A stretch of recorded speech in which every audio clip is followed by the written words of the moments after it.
Be unapologetically you all the time.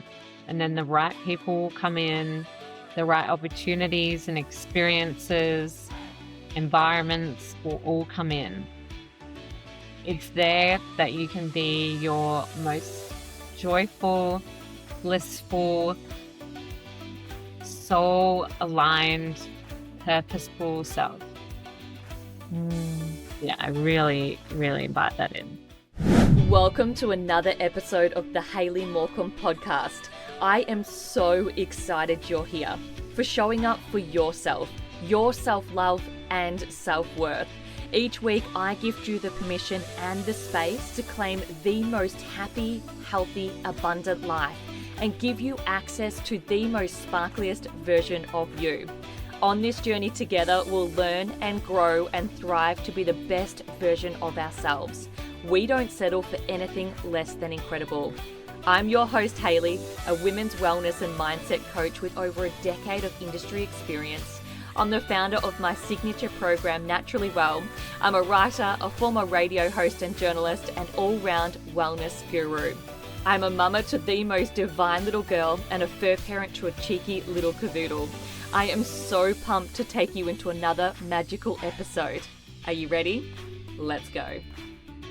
Today's episode is one I've been so excited to share because my guest is someone you may have first been introduced to on our TV screens, but is someone who has deeply evolved into a powerhouse in the wellness space. Ali Oetjen is well known for her time on The Bachelor Australia, Bachelor in Paradise, and of course as the leading lady on The Bachelorette Australia in 2018. But what I love most about Ali is what she has created beyond reality TV.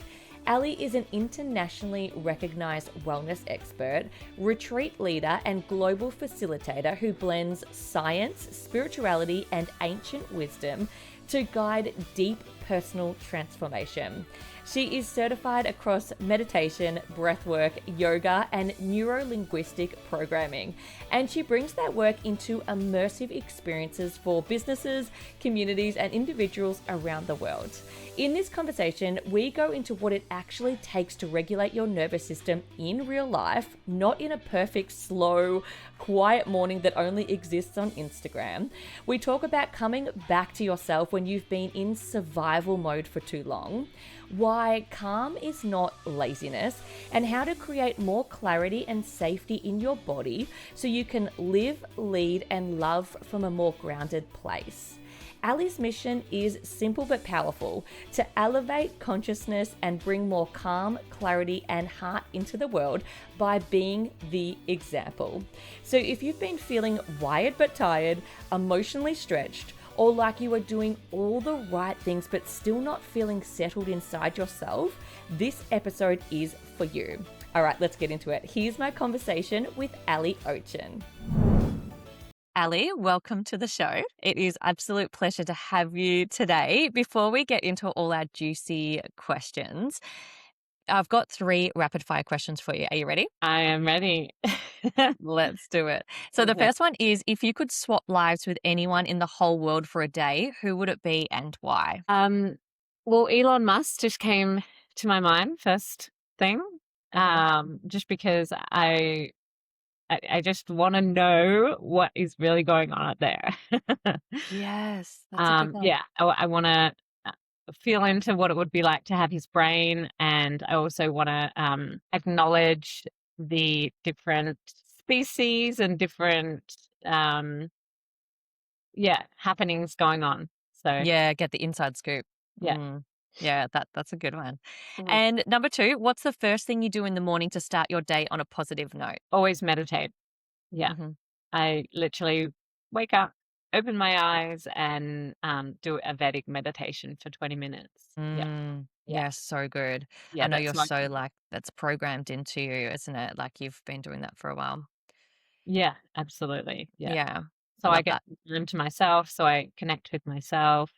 So there's no rushing or catching up on trying to reconnect with myself. So Yes. it's You're very putting powerful.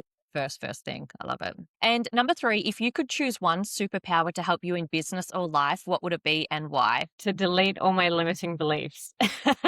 Yes. Because then I would literally be living my highest timeline. Mm-hmm. Yeah. And Yeah, exactly. yeah, my knowing of my limitless potential would be so great that I could also positively influence other people, and the ripple effect would be amazing. Mm. Yeah, that's right. Well, you're of service to people, right? Like that's why you were put on this earth. I'm the same. I get frustrated at myself and then I was thinking about this the other day. It's only a disservice to other people, isn't it? Like when we're not living our fullest potential because that impacts other people. Yeah, absolutely. Your authenticity frequency is the highest frequency that you can be. And Mm. so that unlocks energy within others when you be it. Yeah. Yeah. Yeah. And we need to be in that to help others. Yeah. I love that. Thank you so much for sharing. So let's get into our questions now, Ali. And I know this is going to be a juicy chat, a very wholesome one. Mm. But before we do that, how do you describe what you do? Um, well, yeah, it's interesting. Sometimes on Instagram, I outline my day for people to inspire others to choose consciously. And sometimes when I'm including, the segment of work within my day, Mm, which other people call work, I don't call work. Like it's my soul mission, it's my soul purpose, it's what I pour my heart and soul into, and what I really enjoy doing, which is exactly why I'm doing it. So mm, um, hard to describe what I do. I guess I I really try to be my best self to then be the mirror for others so that they can see their best selves. So that means oh yeah, inspiring people to connect with their hearts into their mm. home, and yeah, all the modalities and everything to help people get into alignment and be the best possible human that they can be. And that Yeah. involves a whole range of things. Mm. Yeah, Mm. I totally I know what you mean because I'm the same. My sister was saying this the other day actually. She was saying because she's a graphic designer and she's like the difference between the work that you do and the work that I do. And she's like it's because you already live your life and then you document it along the way, right? So even like you were saying on social media, it doesn't feel like work because you're already embodying that life. You're showing up the best that you can and then that has a ripple effect on other people. But it makes work easy because you're already living that life, Yeah. inspiring others. Yeah. Exactly. Yeah. It's authentic once again, and it's aligned. Yeah, Yeah, alignment.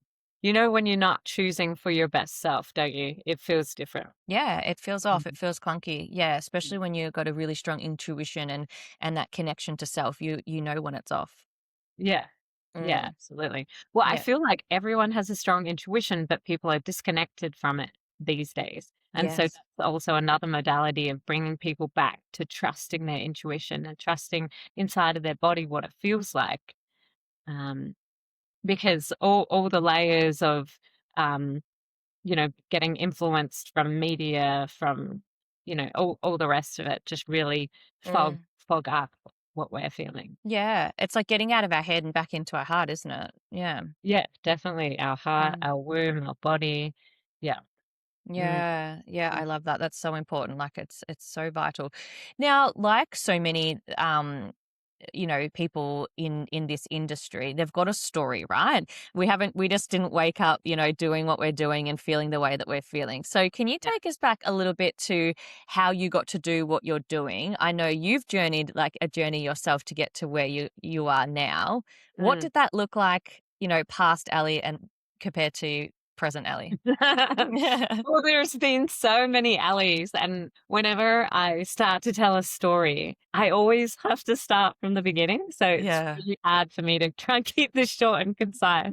It's okay. So, because I'll go back to my childhood and be like, well, I used to play in nature all day long with my brother and trees and Well, go back as far as you need to and riff as long as you need to. okay, so well, I guess some people notice me for being on TV, and I was on quite a few shows, um, on The Bachelor, Bachelor in Paradise. I was the Bachelorette. I was on SAS. the Special Forces show. And in that whole time, and I was on Humphrey Bear. So in the entirety of being on TV, it was about 8 or 9 years. And Mm. in that time, like, that was Ali, where, she had danced ballet all her life, and she performed, and she was the good girl, and she just wanted to be acknowledged and accepted, and like, look at me, I can do it, and getting groomed, and that's a weird way to put it, but getting styled and aesthetically pleasing Yeah. to a lot of other people that suits the mainstream. And that really suited me, and for a while, especially my ego. In that, it, it was weird. In that, I became sort of disconnected, but in a way connected, because in those reality TV shows, you're not allowed your mobile phone, and you're Mm-hmm. not allowed to watch the news or to watch any shows. You're not allowed to listen to radio stations. You're not allowed to. I think I had like one call with my parents. So Wow. in say a 3-month period, I had all that time to myself to listen to my intuition. I was journaling every night, like, which man do I, feel Yeah. strong for, and why, and the positives and negatives, and other feelings, and Yeah. then being interviewed by a producer for hours upon hours about my feelings. Well, then that did connect me more with my core and my intuition. Mm. And anyway, I'm glad that through that, it it was humbling, and I didn't disconnect from who I was, that Mm. that nature girl, that yeah, girl that grew up in the country, that girl is kind and compassionate and empathetic, always stayed the same, which I was really proud of. And I think I'm grateful for my grandpa, and always telling me that never change, never change, remember your roots. And um from there, I think I transitioned to, um, I've always been into sport, and then, very healthy, and always very vibrant and happy. So it was, I'm healthy and happy, and people wanted to know the steps and the processes and strategies of how to become a happy and healthy person. And for Mm. instance, I was in the spotlight, and I had big platforms, so people wanted to know, and I delivered. And from there, I was just feeling overwhelmed, and paparazzi following, and um with a lot of feeling like I had to be something that I essentially didn't want to be. Like, I had to put all these masks on. Mm. The performance. Yeah, the performance. Mm. And the masks, I really mean, like, um I didn't feel comfortable if I didn't have, fake eyelashes on, or if I wasn't Mm. feeling tanned, because I feel like, oh, maybe paparazzi will see me when I'm going down to the supermarket, and then I Mm. won't live up to people's expectations, or things Yeah. like that. I felt like the pressure. And so it all got a bit too much. And I was, after the Bachelorette, I was in Melbourne, and I enrolled myself into a meditation retreat. And I didn't really know what I was doing there. I remember rocking up in the car park and going, I'm here by myself. I don't know anyone. What am I doing? But it was beautiful. And yeah, I did my first meditation there, and this is meditating. I'm just doing nothing, and it feels like Mm. bliss. And my body just, yeah, sighed a huge sigh of relief. And from there, I learned yoga and studied yoga for a year, and then studied meditation. And it just all was a snowball effect. And then I studied breath work, um, uh, and then deeper into and core wounds, and subconscious beliefs, um, and that was neuro-linguistic programming. And um, yeah, it all kind of snowballed as I awakened as well in COVID. And um, here I am Yeah, because it's helped me so much, I have to help others with it. Yes. That was the catalyst, so I yeah. love that so much. I can relate so much to your story. I used to work in radio and TV. Mhm. And I loved it, but I think very similar to what you were saying, I feel like it had to happen because to dispel the ego in us, right? Because it was Yeah. like and I look back on it, it was from childhood. It was like I was trying to get attention. I wanted this profile. It was like all of this stuff that was like, Mm. I wanted people to know me. Like I wanted, like, it was all of this. And it took that experience to then do the absolute flip of that. And Yeah. essentially, like, yeah, I Yeah. grew out of that because all the superficial world that I thought was like this beautiful, magical, like Yes. glamorous industry that you see everywhere, you're like, this is actually not quite hitting the mark of what I thought it was going to be. It's like Yeah. you are putting that mask on, you are like adhering to what people, the expectations that people have of you, the story Yeah. they have of you. Like Yeah. I'd run into people down the street and the story that they had of me was not even the story that I had in my head. I'm like, how did they get that? And then essentially I did the exact same thing as you. It's like as the connection to self was coming Yeah. in, it's Mm. like you realize, oh my goodness, this no longer aligns anymore. Yeah. And, ultimately you're still such a beautiful role model and a figure for like so many people out there, but it just looks different to what you thought it was going to look like, really. Yeah. Yes, Yeah. exactly, and that's the beautiful thing about reflecting, thinking about, yeah, the past and knowing that that Mm, was all meant to be, to yeah. accumulate to here. Yeah. Yeah, I Mm. love that so much. And you'd be happier and more fulfilled. And yeah, Yes. it's wild. I love it. I love it so much. So you often speak about the blend of science, spirituality, and ancient wisdom, which I love. How do you weave those worlds together in your work now? Well, I feel like because there's humans out there that are more science based, I feel, and humans out there that are more feelings based. Mm, And to get the message across of how significant and beneficial meditation and breath work and nervous system support and being connected with yourself, I feel like those two elements have to be combined in explanations, mm, and also in experience so that people can really get the full understanding of what's happening. And Joe mm, Dispenza actually does it best. He always explains and describes what's happening on a physiological level in your body, what's happening to your heart, what's happening to your brain, what's happening to your blood, and then also gives you the data on showing on a certain amount of people how much that changes their brain waves, mm, it changes their state of being. And then so you've got the science there, and then you go into the experience, which I love also doing, facilitating meditation and breath work.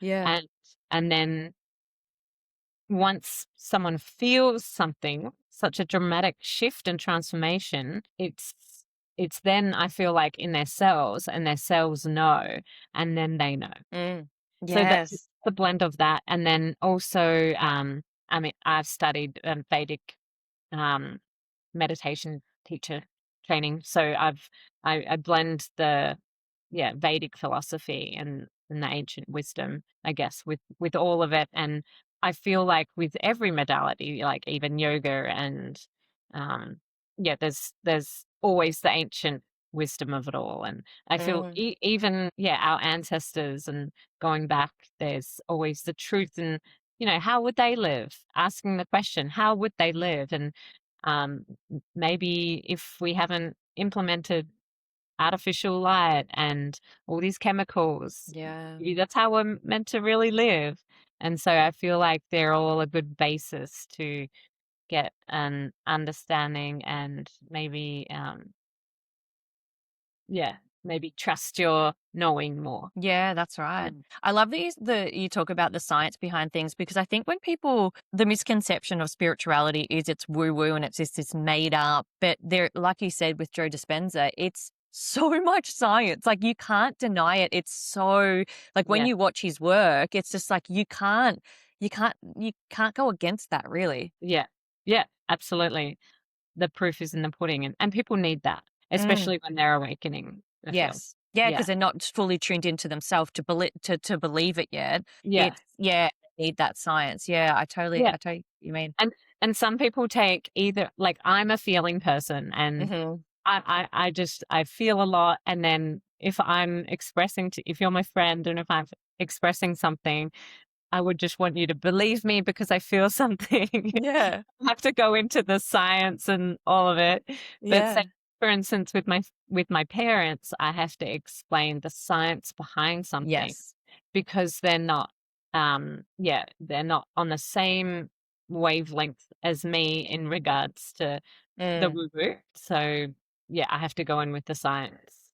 Yeah, the Uh, facts, Yeah. the Yeah. concrete. Yeah, exactly. Yeah, my dad still calls spirituality, witchcraft. When I get out my cards or I'm doing anything like meditating, he's like, "What witchcraft are you doing today?" Oh, that's so funny. Yeah, And that's even another layer of like, it's quite hard. Like, if you yeah. don't have parents that are on the same witchiness as Yeah, you, exactly. it's like, it can feel like you're outcasted. Mm. Yes, I love Yeah. that. Yeah. I had that with friends, I had that with family, but yeah, I feel like the embodiment is just another level of them Mm. getting respect from places. Yeah. And like you were saying with the ancient wisdom, it's literally going back to our roots, right? It's not, and when people say, "What's going on with you? You're changing." I remember I used to get this a lot. It's like, "You're changing." It's like, I'm actually coming back to myself. Like, this is Yeah, actually coming back to myself without all the noise, without all the external things. It's like, I'm actually coming yeah. back to myself. I'm not changing. I'm just more me than ever. Absolutely. Yeah. Mm. Yeah, absolutely. It's connecting with yourself, which Yeah. is so good. And people don't like the change sometimes. Um, Yes. It People mirrors also them. yeah, and the Mm. mirror changing, like, because you're being more authentic, then they have to show up more authentic, and that does not suit some people. That happens in relationships too, when you Yeah. start showing up, it's like, "Oh, no, no, I'm gonna have to show up, like, and this is not gonna suit me right now." Yeah, exactly. I've been practicing something that's been, yeah, working for me. Yeah, that's right, exactly. So, for the woman who's listening now, Ali, that's doing I guess you could say, like, she's doing all the right things, like clean eating, exercising, even just dabbling in meditation, but still feels because I know I was like this at the start, but still feels like somewhat, like, anxious or depleted or stuck. What might be happening in her nervous system? I feel like in this day and age, people are too focused on being busy Mhm. and not being in the present moment. And that's being in the present moment with their bodies, with themselves, with nature, which is a direct reflection of us, which is like such a beautiful, massive, coherent energy that we're exposed to and can be, can absorb it all.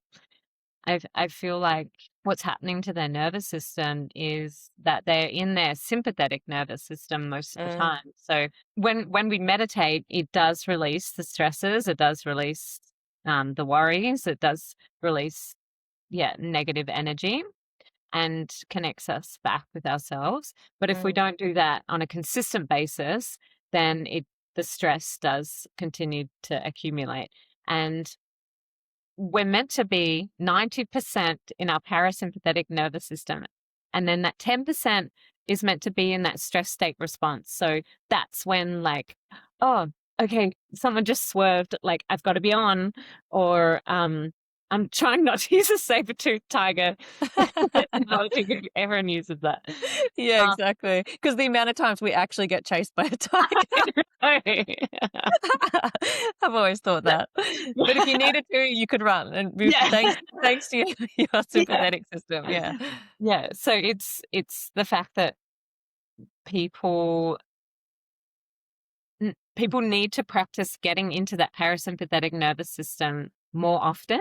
Mhm, And we can do that through our breath, we can do that through meditation, or we can do that by just having that present moment and feeling into our bodies and saying, what are we feeling? Let's give ourselves some presence here. mm, Um, because when we're in our thinking mind all the time, we are not present and we are not actually living in as us. yeah, We're living in our mind. Yeah. mm, And all our mind tries to do is tries to protect us and keeps us safe based on the experiences that we've had. So mm, it's really a limited um, unfulfilling place, the mind. Yeah. Oh my Mm, gosh, absolutely. What about unprocessed emotions and stored trauma in our body? How do yeah. we start to release that? Well, I think a very simple way that I mean, I do it a lot of the time during the day. I will just close my eyes. Like if I'm feeling some discomfort in my solar plexus, if that's what brings me to the present moment, pain, Hmm. or if I'm feeling just not happy, or am I feeling grumpy, or am I feeling anger? Okay, instead of like unleashing it on someone else, or instead of getting more down during the day, getting more anxious throughout the day, I'm going to stop and pause. And sometimes I pull over and I just close down my eyes and I'll squeeze the place, or I'll bring my conscious awareness to the place in my body, which may take 30 seconds, a minute to become aware of where it's stored in the body. So maybe if it's anger, and maybe I feel it in my solar plexus, and then it really accumulates, and then I focus my attention there. I may even squeeze it so that part of my body knows that I'm becoming aware of it. And then I will welcome that feeling even more by saying in my head, I welcome anger, I welcome anger, I welcome anger. And then Mm, it just gets bigger and bigger and bigger, and then is released. And so you'll feel that emotion bubbling up and you'll feel it get more intense. And that's when people normally suppress it.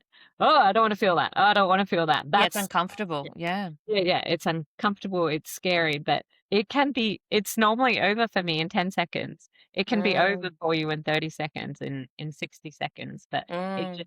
it just requires your presence. Yeah, that's right. I was learning something the other day. You only have to sit with your emotions for up to 90 seconds, which you just said, Yeah, for you to process them. I think some people think an emotion has to be really drawn out, or you've got to sit in, you know, in the lotus pose and feel it for like 3 hours straight. yeah, It is such a short-lived thing. But then that's like, that keeps releasing it out of the body and we're not storing it in there.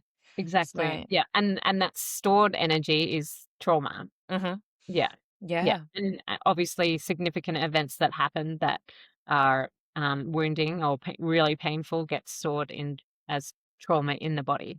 Mm. Yeah, What? in the fascia. So, Yeah.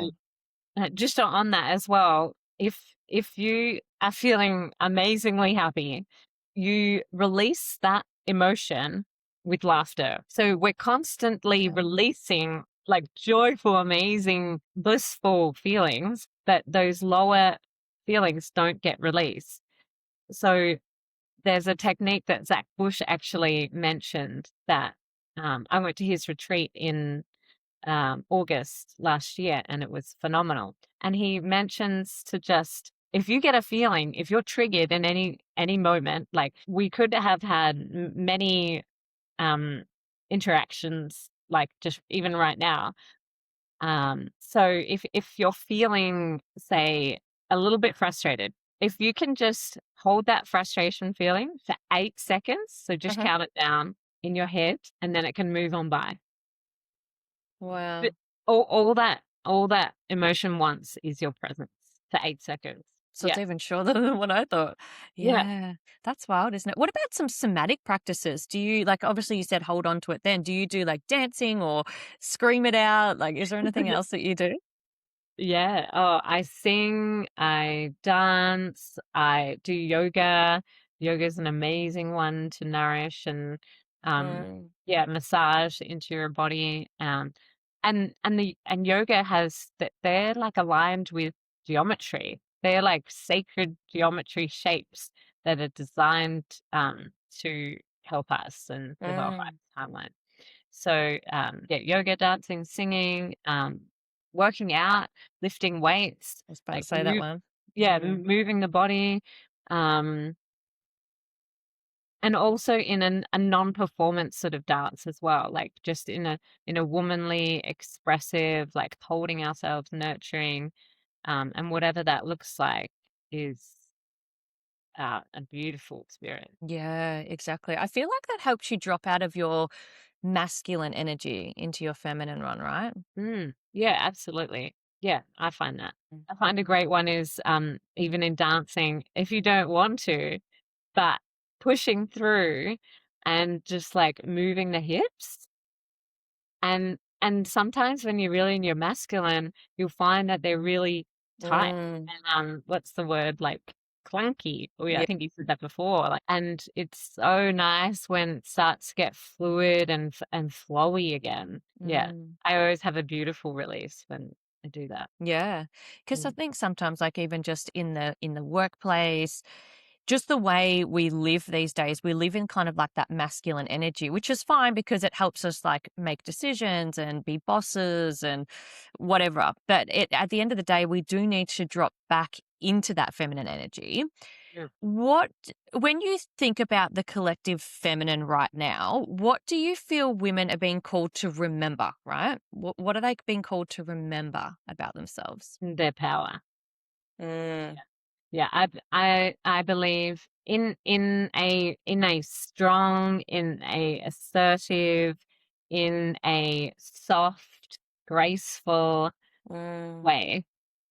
Um, we have so much power within us, the feminine, and I believe that the masculine are here to support that, to protect that, to keep the feminine um, safe and also in her power. I love that so much because I think people mistake feminine as the opposite of power, right? It's Yeah, like you almost like this, when I think of it, like when I used to think of it, sorry, it's like this submissive, like this, don't have a say in anything, all of that. But actually, that is so powerful, isn't it? Like the mm, feminine creates households, it creates families, it creates mm, relationships. Like when we drop into our feminine, that softness, and be supported by that grounded masculine, yeah. like that's the dance of life. It's so beautiful. Yeah, yeah, we are the beauty, and it's for the masculine to realize that and Mm. to nourish that.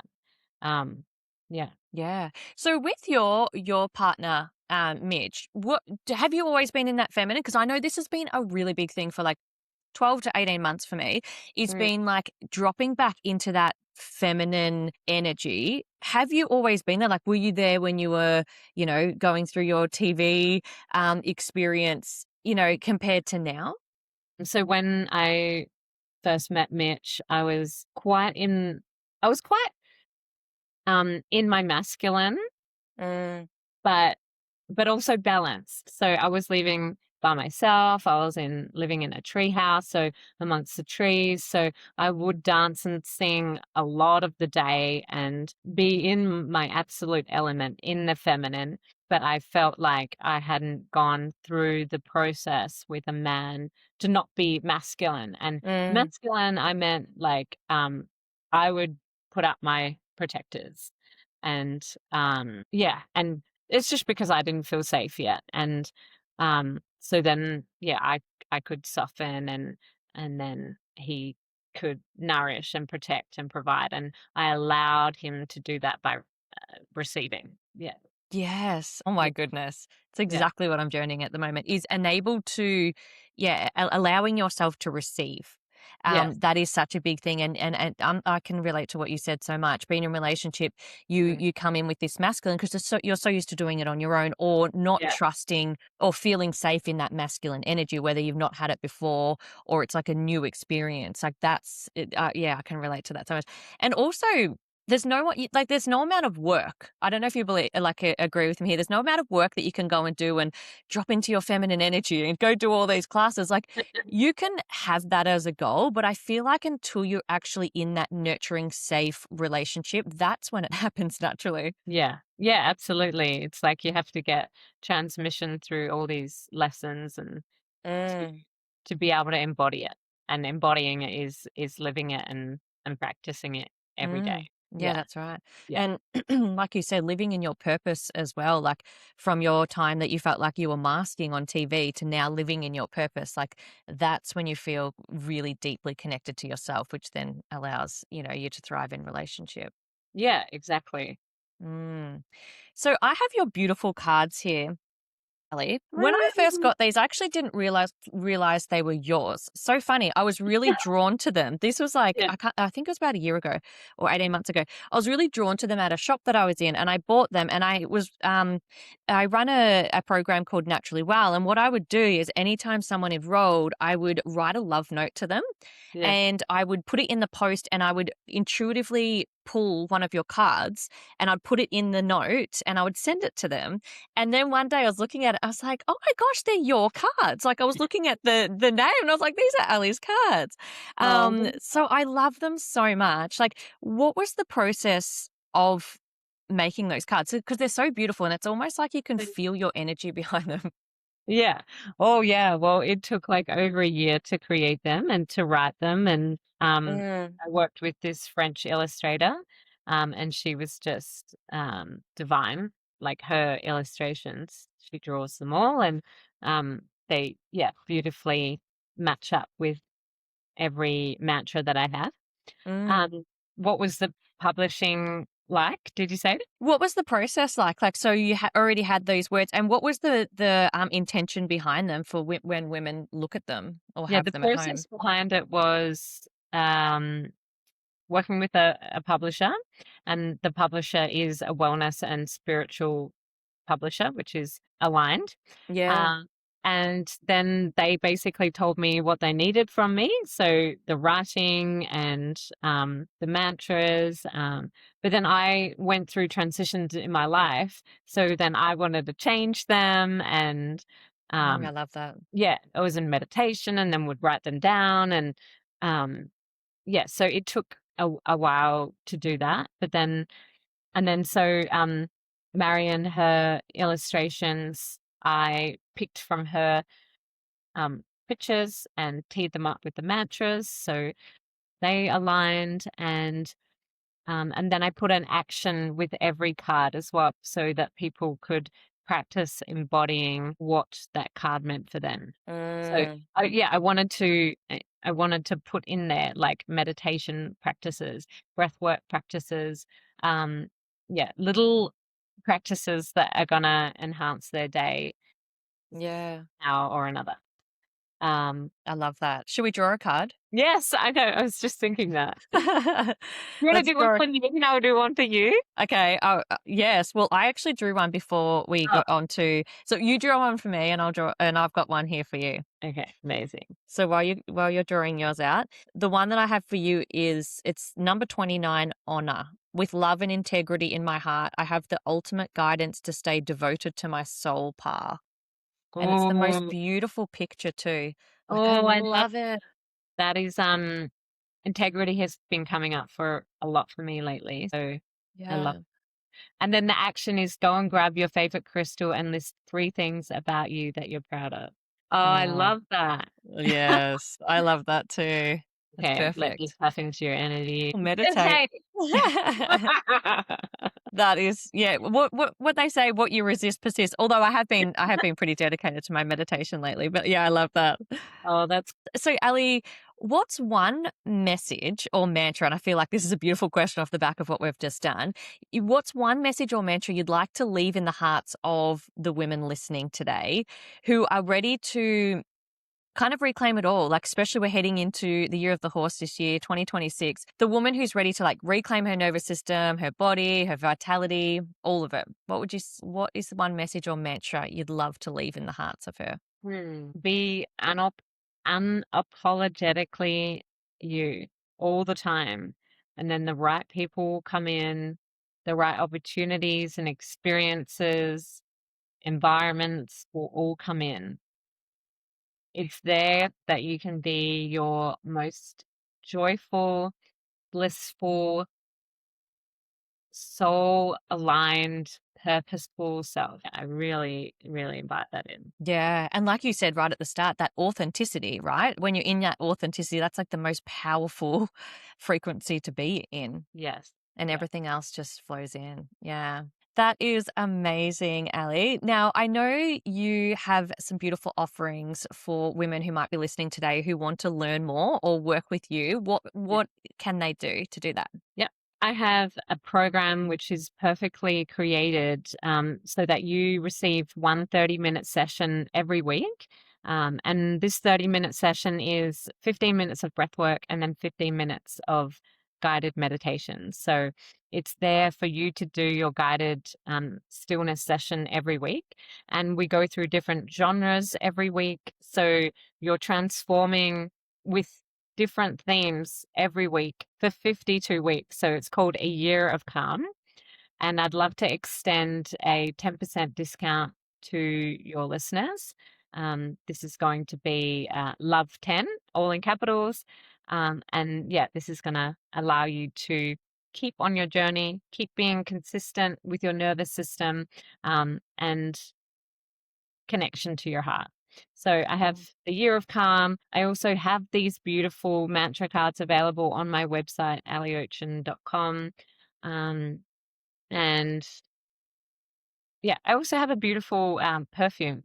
It's 100% essential oils, and I've designed it with Serene Body Health, and you can get that from serenebodyhealth.com. It's just a beautiful, non-toxic perfume that's really fresh and vibrant and citrusy. Mm. So I love that. And yeah, please connect with me on my Instagram, Ali Wellness. Amazing. I really need to get my hands on your perfume, actually. I just ran out of my perfume. I only just do low tox essential oils as well. So Yeah. I'll Oh, definitely have, yeah. yeah. I'll send you a link. Yeah, amazing. And we'll link to everything that you've just mentioned there in the show notes as well. So, Ali, it has been a pleasure. I have absolutely loved our chat so much. And thank you so much for your time. Thank you, Haley, so much. You're a blessing to the world.